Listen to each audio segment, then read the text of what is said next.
बिहार में उर्दू की सूरत-ए-हाल बेहतर नहीं है। रियासत की दूसरी सरकारी जबान होने के बावजूद हुकूमत उर्दू के ताल्लुक से संजीदा काम करने से गुरेज करती नजर आ रही है। मुस्लिम तंजीमों ने इंतखाब के फौरी बाद उर्दू के मसले को हल करने की हुकूमत से अपील की है। बिहार में उर्दू चुनाव का मौजू बनती जा रही है।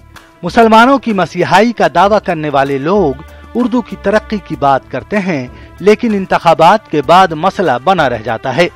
उर्दू मशावरती कमेटी और उर्दू अकेडमी जैसे इदारे भी खस्ताहाली का शिकार हैं।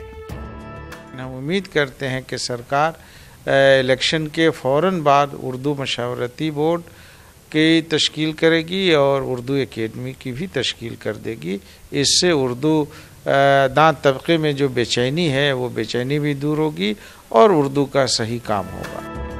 वाज़ेह है कि रियासत के 72,000 स्कूलों में आधे स्कूल ऐसे हैं जहां उर्दू की आसामियां बरसों से खाली हैं।